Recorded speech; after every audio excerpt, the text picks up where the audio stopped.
नमस्कार विद्यार्थी मित्रांनो, स्पॉटलाइट अकॅडमीच्या यूट्यूब चॅनलवर तुमचं सर्वांचं स्वागत आहे। 21 मे 2024च्या चालू घडामोडींचं विश्लेषण द हिंदू, लोकसत्ता सकाळ आणि PIBच्या आधारे आपण बघणार आहोत। तत्पूर्वी आपल्या ज्या अपकमिंग बॅचेस आहेत, UPSC इंटिग्रेटेड 10 जून पासून, राज्यसेवा 2025 डिस्क्रिप्टिव्ह 10 जून पासून आणि कंबाईन ग्रुप बी ग्रुप सी जे आहे 8 जुलै पासून सुरू होत आहे। सो या सगळ्या बॅचेस ज्या आहेत तर त्या लिस्ट झालेल्या आहेत। तुम्हाला या संबंधीचे कुठले काही इश्यू असले तर तुम्ही टीम स्पॉटलाइटला कॉन्टॅक्ट करू शकता।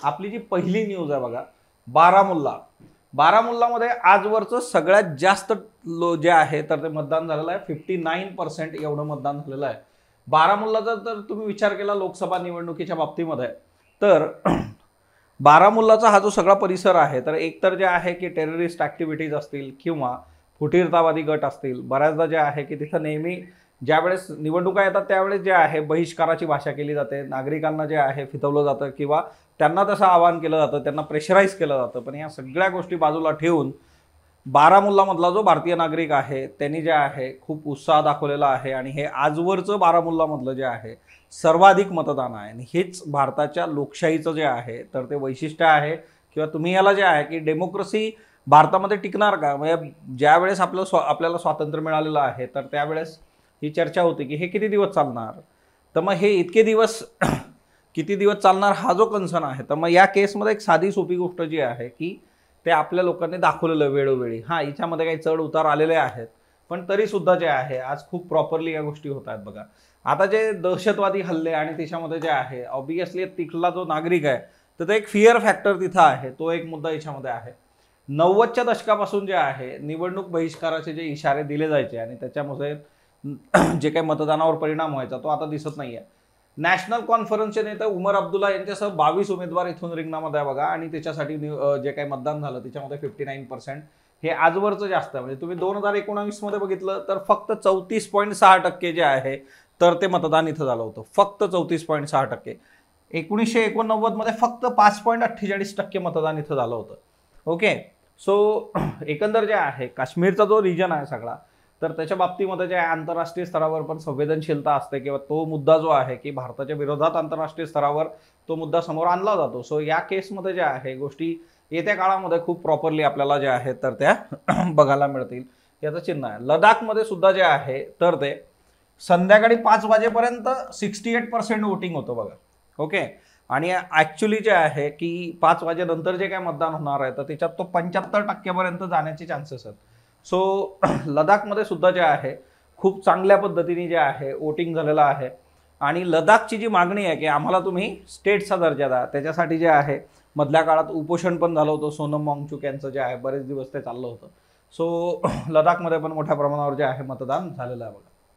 इराणचे अध्यक्ष इब्राहिम रईसी यांचा हेलिकॉप्टर अपघातामध्ये मृत्यू झालेला आहे। तुम्हाला जे आहे रईसी इकडे आहेत बघा, इराणचे जे अध्यक्ष आहेत।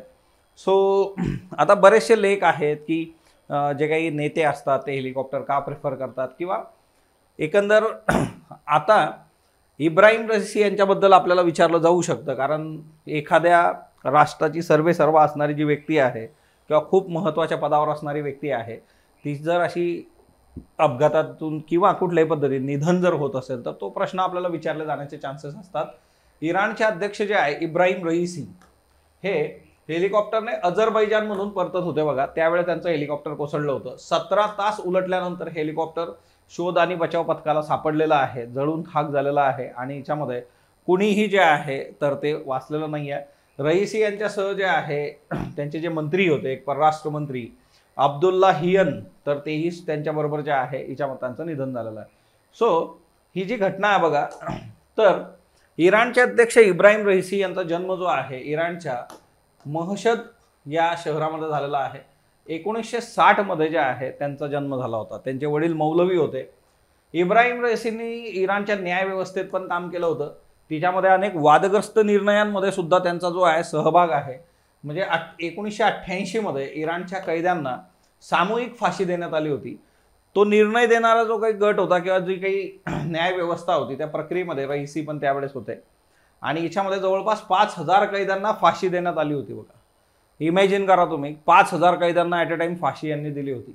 सो आंतरराष्ट्रीय मानव अधिकार संघाने ही माहिती दिलेली आहे। आता हे सगळं करणारा जो काही आयोग होता त्याच्यात रईसी होते, नंतर ते इराणच्या राजकारणामध्ये आलेत बघा।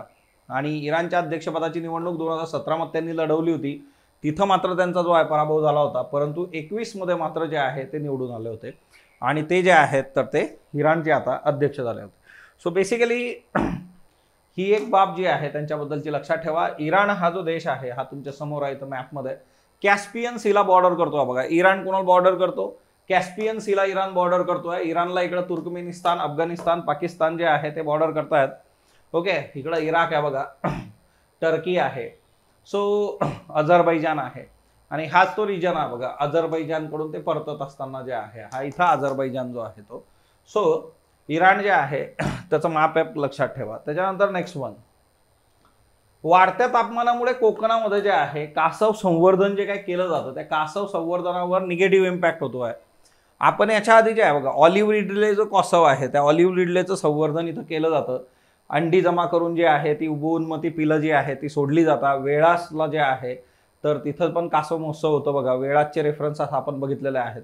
सो कोकण किनारपट्टी जी आहे तिच्यावर टेम्परेचर वाढलेलं आहे. त्या टेम्परेचरमुळे काय होतं आहे की आता बरेचशी जी आहे अंडी खराब झालेली आहे, पिलं तिच्यातून बाहेर येऊ शकत ना आता. सो 15 ते 20 दिवसामध्ये जे आहे जी उष्णतेची लाट आता आली होती त्यामुळे कोकणातला ऑलिव्ह रिडे कासव संवर्धन जे आहे त्याच्या मोहिमेवर याचा इम्पॅक्ट झालेला आहे.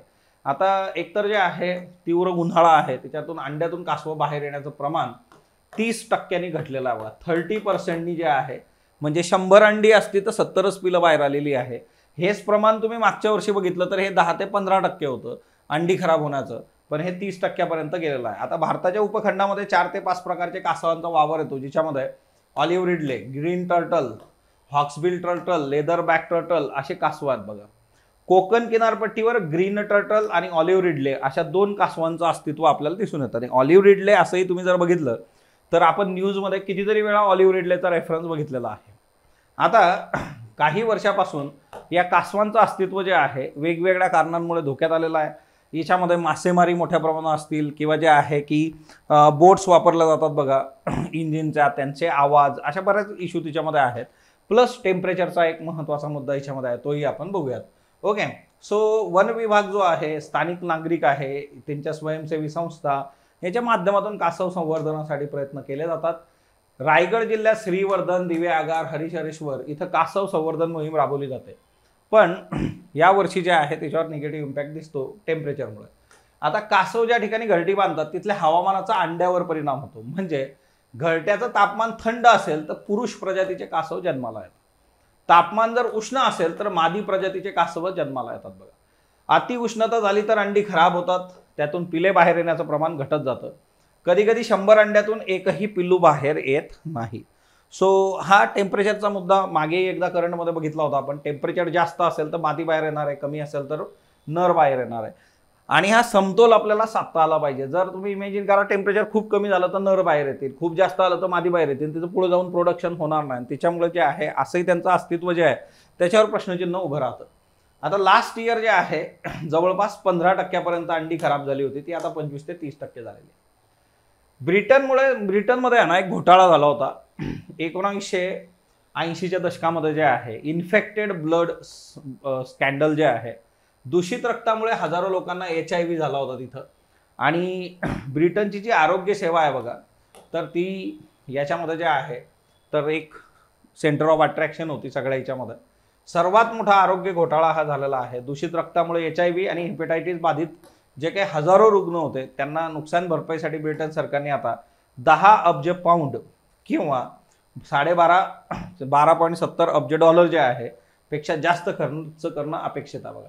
आता ब्रिटनची राष्ट्रीय आरोग्य सेवा जी आहे तर NHS ही सरकारी प्रशासनाअंतर्गत येणारी सार्वजनिक आरोग्य संस्था आहे बघा. 1946च्या राष्ट्रीय आरोग्य सेवा कायद्यान्वये आणि 48 मध्ये ही स्थापित करण्यात आली होती. ब्रिटनच्या संपूर्ण लोकसंख्येला मोफत आरोग्य सेवा ही पुरवते बघा. आणि काही सेवांसाठी ठराविक किमान शुल्क इथं आकारण्यात येतं. सो ब्रिटनचं राष्ट्रीय आरोग्य सेवा जी आहे ती महत्त्वाची आहे. मधल्या काळामध्ये लास्ट इयर जे आहे आपण बघितलं होतं की तिथल्या ज्या नर्सेस होत्या, सिस्टर आपण ज्याला म्हणतो बघा, हॉस्पिटलमध्ये नर्स काम करतात, त्यांनी पण जे आहे तर तो संप पुकारला होता. तो एक महत्त्वाचा फॅक्टर याच्यामध्ये होता. त्याचबरोबर जे आहे 1970 आणि 1980च्या दशकात म्हणजे हजारो जे आहे लोकांना एकतर हिमोफिलिया रक्त गोठणे हा आजार झाला होता. या रुग्णांना HIV विषाणू आणि हिपॅटायटिसचे लागण असलेल्या लोकांनी रक्तदान केलं किंवा ते विकलं. सो 70-80च्या दशकामध्ये जे काही रुग्ण होते की ज्यांना जे आहे हिमोफिलिया रक्त गोठण्याची आजार झाला होता, त्यांना अशा लोकांनी रक्तदान केलं की जे ऑलरेडी HIV बाधित आहे, हिपॅटायटिस B त्यांना झालेला आहे आणि मग तिच्यातून ते अजून पसरत गेलं, असा तो मुद्दा आहे बघा. बाळंतपणानंतर किंवा शस्त्रक्रियेनंतर रक्ताची गरज होती, त्यांनाही दूषित रक्त देण्यात आलं आणि 1970च्या दशकामध्ये नॅशनल हेल्थ सर्व्हिस जे आहे त्यांनी हिमोफिलिया आजारासाठी फॅक्टर 8 हा नवीन उपचार वापरण्यास सुरुवात केली होती.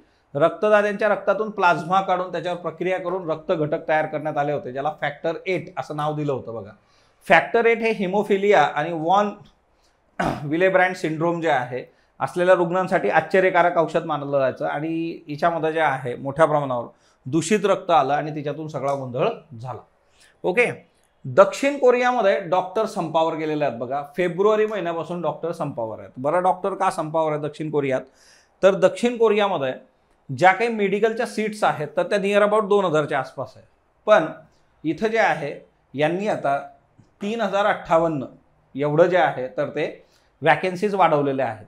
मग आता एकतर 3058 यांच्या वॅकेन्सीज आहेत, तिच्यामध्ये हे वाढ करणार आहे अजून आणि त्यानुसार जे आहे की जास्तीचे डॉक्टर तिथे निर्माण होतील. पण मग तिथं आता ऑलरेडी जे डॉक्टर्स आहेत त्यांचं 2 कन्सर्नीच्या मध्ये आहे की ते संपावर का गेलं. तुला चांगले जास्तीचे डॉक्टर झाले तर भारतासारख्या देशामध्ये आपण म्हणतो की जास्तीत जास्त कॉलेजेस, जास्तीत जास्त डॉक्टर. इथलं गणित असं आहे, एक तर सिम्पल आहे की तिथले जे कॉलेजेस आहेत ते जास्त विद्यार्थ्यांना तिच्यामध्ये इनरोल करून घेऊ शकत नाही, ती त्यांची क्षमता नाही आहे असं या डॉक्टरांचं म्हणणं आहे. जसं मुन्नाभाई MBBS मध्ये एक बॉडी तिला बांधणारे जे आहे ना 4 लोक आपले 15-20 लोकांनी तिच्यामध्ये मग ते है ना उंगली दिख रही है, नाही दिख रही आहे, तसलं जे काय प्रकरण आहे ते एक. आणि दुसरा मुद्दा याच्यामध्ये जो आहे तो म्हणजे काय, जर जास्तीचे डॉक्टर पास होऊन आलेत तर मग पेशंटचं आणि डॉक्टरांचं जे काही रेशो आहे तो पण त्याच्यावर इम्पॅक्ट करेल. म्हणजे आधीचे जे डॉक्टर्स आहेत त्यांचं इन्कम अफेक्ट होईल असा पण एक मुद्दा बघा. सो दक्षिण कोरियामध्ये ही स्थिती सध्या आहे. डॉक्टर जे आहेत तर ते सरकारने जे काही वॅकेन्सीज वाढवलेल्या आहेत ॲडमिशनसाठीच्या त्याला विरोध करतायत. तर बघूया त्या काळामध्ये काय होतं यांचं. सो एकंदर हा तोच विषय आहे सगळा. ओके.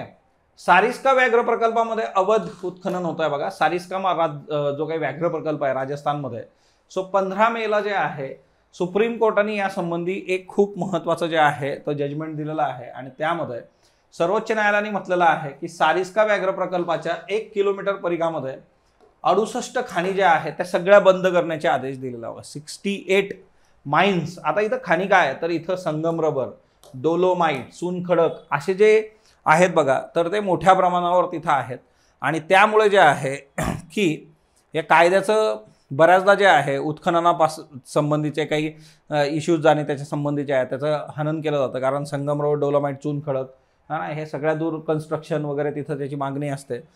वन्यजीव संरक्षण कायदा 1972 आणि पर्यावरण संरक्षण कायदा 1986 या दोन्ही याच्यामध्ये जे आहे उत्खनन करण्यास मनाई आहे. परंतु हे दोन्ही कायदे धाब्यावर बसून इथं उत्खनन केलं जातं आणि त्याचा सरळ जो इम्पॅक्ट होतो इकॉनॉमीशी संबंधित गोष्टी आहेत त्याच्यामुळे. ओके. सारिस्का व्याघ्र प्रकल्प जो आहे राजस्थानमध्ये हा इथं सारिस्का व्याघ्र प्रकल्प आहे बघा. ओके. सो मॅप तुमचे जे आहेत जे न्यूजमध्ये येत असतात ना ते तरी किमान करा. म्हणजे आता सगळेचे सगळे व्याघ्र प्रकल्प पाठ करत बसायचे का, तर किमान जे आहे जे खूप महत्त्वाचे आहेत जे वारंवार न्यूजमध्ये येतात ते तुम्ही बघितले पाहिजे. त्यानंतर करंट CBBच्या बॅचेस आहेत बघा, त्या तुम्ही जॉईन करू शकता प्रिलिम्स करता. राज्यसेवा, कंबाईन आणि जे आहे UPSC याची जी टेस्ट सिरीज आहे ती जॉईन करू शकता. 90 days daily mentorship program, 61 days daily mentorship program. So हे जे मेंटरशिप प्रोग्राम्स आहेत यात तुम्ही इनरोल करू शकता. इकॉनॉमिक्स मॉड्यूल जे आहे किंवा इंडियन पॉलिटी, इतिहास असे सब्जेक्ट वाईज मॉड्यूल्स आहेत त्याच्यामध्येही तुम्हाला इनरोल करता येईल. गोपी थोटाकुरा जे आहे भारतीय वंशाची पहिली व्यक्ती की जी अंतराळ पर्यटन त्यांनी केलं, ही न्यूज आपण ऑलरेडी बघितली होती. पण नंतर ती जे आहे की त्यांनी आता ती जे आहे अंतराळ सफर केलेली आहे. ॲमेझॉनचे बेस जोसेफ जे आहे त्यांची कंपनी त्याच्या अंतर्गत जे आहे तुमच्यासमोर ही जवळपास जे आहे 6 अंतराळवीर जे आहे बघा की जे पर्यटनासाठी गेले होते. ओके. म्हणजे अंतराळ पर्यटनवीर आहेत ते. ॲमेझॉनचे संस्थापक जेफ बेझोस जे आहे त्यांचं ब्ल्यू ओरिजिन नावाची कंपनी आहे आणि न्यू शेफर्ड कार्यक्रमाअंतर्गत जे आहे जवळपास यांनी 6 लोकांना वर नेलं होतं. NS-25 असं या मोहिमेचं नाव होतं बघा. पृथ्वीवर परतण्याचा म्हणजे पृथ्वीपासून उड्डाण आणि परत पृथ्वीवर येणं हे 10 मिनिटासंबंधीचं सगळा हा प्रोग्राम होता. पृथ्वीपासून ही लोक 105 किलोमीटर वर गेली होती बघा. 105 किलोमीटर वर अंतरावरून त्यांनी जे आहे तर त्या गोष्टी केलेल्या आहेत. आता अंतराळात केलेली सर्वात लहान आणि जलद सफर म्हणून याच्याकडे बघितलं जात आहे. मानवी इतिहासामध्ये 25वी अंतराळ मोहीम ही होती. गोपी थोटाकुरा जे आहे यांच्यासोबत अंतराळ पर्यटनासाठी जाऊन आलेल्या सदस्यांमध्ये Mason Angel, Sylvain Kieran, Kenneth L Hayes, Carol Schaller आणि माजी हवाई दल कॅप्टन एस ड्वाईट यांचा समावेश आहे. हिच्यामध्ये ड्वाईट जे आहे ते 90 वर्षाचे आहे बघा आणि त्यांनी 90व्या वर्षी जे आहे तर अंतराळ सफरीचा जो आहे आनंद घेतलेला आहे. So as is just a number. याचे बरेचसे एक्झाम्पल्स तुम्हाला मिळत राहतात. व्हेनेझुएलामधल्या हिमनद्या पूर्णपणे लुप्त झालेल्या आहेत. व्हेनेझुएलामध्ये 6 हिमनद्यांचं अस्तित्व होतं. हिच्यामधल्या 5 हिमनद्या ऑलरेडी ज्या आहे लुप्त झालेल्या होत्या. आता शेवटची हम्बोल्ट हिमनदी जी आहे ती पण जी आहे लुप्त झालेली आहे. ग्लोबल वॉर्मिंग ही जी बाब आहे ना, ही ग्लोबल वॉर्मिंग आपल्याला जे आहे येत्या काळामध्ये प्रचंड त्रासदायक ठरणार आहे. म्हणजे तुम्ही या वेळेचा उन्हाळा अनुभवलेला आहे प्रत्येकाने. या वेळेचा उन्हाळा कसा होता, या वेळेच्या उन्हाळ्याने आपल्याला जे आहे एक झलक दिलेली आहे बघा की येत्या काळामध्ये काय होऊ शकतं. सो झाडे लावा, झाडे जगवा हे लहानपणापासून आपण शिकलो आहे. सो तुम्ही जे आहे झाडं लावणं, त्याची काळजी घेणं आणि ग्लोबल वॉर्मिंगला जे आहे की ज्या गोष्टी अफेक्ट करतात तर निगेटिव्हली जे आहे तर त्या गोष्टी आपण कमी करणं अपेक्षित आहे. 2011 पर्यंत 5 नद्यांचं अस्तित्व जे आहे धोक्यात आलेलं आहे बघा आणि ते 1 दशक टिकतील नाही टिकतील अशी अपेक्षा होती. त्याच्या आधी त्या गेल्यात. आता शतकानुशतकं जे आहे बर्फ साचल्यामुळे हिमनद्या किंवा ग्लेशियर जे आहे ते तयार होत असतात. हिमवाह, हिमानी असंही त्याला म्हटलं जातं बघा. सो आता इथं बघा की ग्लोबल वॉर्मिंगमुळे हिमनद्या अपेक्षेपेक्षा दुप्पट वेगाने वितळतात बघा. उष्णतेच्या संपर्कात आल्यानंतर जे आहे तर हे वितळतात मोठ्या प्रमाणावर जे आहे आणि 1880 पासून जागतिक सरासरी तापमान 1.1 अंश सेल्सिअसने वाढलेलं आहे. सो ही तापमान वाढ आपल्याला जरा कमी वाटते. 1.1 इट्स ओके, तसं नाही आहे हे. कारण एकतर जे आहे उष्णतेच्या लाटा येत असतात, पूर, दुष्काळ, समुद्राच्या पातळीत वाढ, हिमनद्यांचं वितळणं, सो हरितगृह वायूचं उत्सर्जन, अशा सगळ्या गोष्टी कनेक्टेड आहे. आत्ता आपण कासवाचं जे काही न्यूज बघितली ऑलिव्ह रिडले, टेम्परेचर वाढलं तर 30% अंडी खराब होऊन गेलेली आहेत. म्हणजे सगळं इम्पॅक्ट करतं बघा हे. सो भारतामध्ये हिमनद्या ज्या आहेत तर त्या येत्या काळात आपण गमावू शकतो असा एक फॅक्टर आहे आणि 80% हिमनद्या लुप्त होऊ शकतात जर आपण वाढणारं टेम्परेचर वेळीच कमी केलं नाही तर. असं ते सिंपल आहे. ओके, व्हेनेझुएला इकडे आहे बघा, दक्षिण अमेरिकेमध्ये इथं आहे व्हेनेझुएला. इकडे जर तुम्ही बघितलं बघा व्हेनेझुएलाच्या हिच्यामध्ये, सो व्हेनेझुएला जो आहे तर तो असा आहे बघा. फिजिकल त्याचं जर हे बघितलं तुम्ही सगळ्या गोष्टी, सो त्या केसमध्ये आता इथं नंबर ऑफ नॅशनल पार्क्स आणि ते आहे. व्हेनेझुएला याच्यापेक्षा अजून दुसऱ्या एका कारणासाठी जे आहे न्यूजमध्ये होतात. ते कारण म्हणजे काय तर तिथं जे आहे आभासी चलन, त्याच्यामुळे तो न्यूजमध्ये होता. तुम्ही कमेंट बॉक्समध्ये मला सांगा व्हेनेझुएलाचं आभासी चलन जे आहे तर ते कुठलं. आणि हे बॉर्डर कोणाला करतो बघा, कोलंबियाला बॉर्डर करतो, इकडं ब्राझीलला बॉर्डर करतो, गुयानाला बॉर्डर करतो बघा. ओके, देन नेक्स्ट वन, बॅबॉब जो ट्री आहे. आता हे खूप असं आकर्षणाचं केंद्र आहे. हे जे झाडं आहेत बघा बॅबॉबचे, है ना, वर्षानुवर्ष ते टिकतात आणि जे आहे बऱ्याचशा ट्रायबल्स याच्यामध्ये तुम्ही बघता की मोठ्या झाडांच्या याच्यात इथूनच जे आहे डोली बनवून जे आहे घर बनवून मध्ये ते राहतात वगैरे बऱ्याचशा ट्राईब्स. बॅबॉबबद्दल जे आहे की जे काही वेगवेगळे रिसर्च आहेत त्या रिसर्चनुसार हे जे झाड आहे याचं ॲक्च्युअल ओरिजिन जे आहे ते मादागास्करला आहे. तिथून मग आफ्रिका आणि ऑस्ट्रेलियाला ते गेलेलं आहे अशी माहिती समोर आलेली आहे किंवा तसं जे आहे तर ते रिसर्च समोर आलेलं आहे. आता बॅबॉब जे आहे जवळपास जे आहे 21 मिलियन इयर्स, ओके, याच्या आधीचा हा सगळा सिनेरिओ आहे बॅबॉबचा. सो तो एक चांगला तुम्ही लक्षात ठेवा. एक काल प्रश्न विचारला होता बघा की तुम्हाला खालीलपैकी कुठल्या राज्यांमध्ये जे आहे अरेबिका कॉफीचं प्रोडक्शन होतं. Tamil Nadu, Kerala, Karnataka, Andhra Pradesh. Only 1, only 2, only 3. So इथं बघा अरेबिका कॉफी जी आहे तर अरेबिकाचं प्रोडक्शन इथं कर्नाटकमध्ये आहे.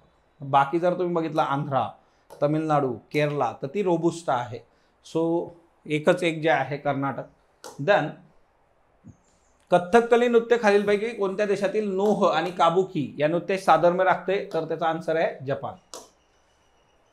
Consider the following statement about lion tail macaque. आजचा प्रश्न आहे बघा, याचं उत्तर तुम्हाला द्यायचं आहे. लॉयन टेल मकाक जो आहे तर तो इंडेंजर्ड म्हणून क्लासिफाईड आहे.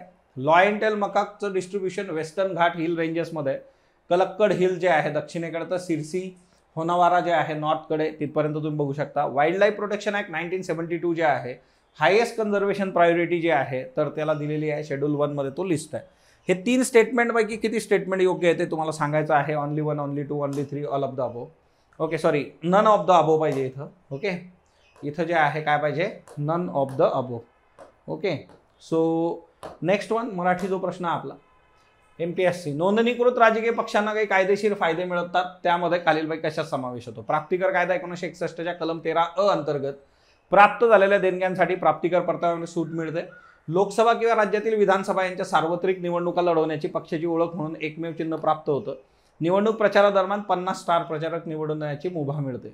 फक्त अ ब, फक्त क, अ ब क, याचं उत्तर तुम्ही देणार आहात.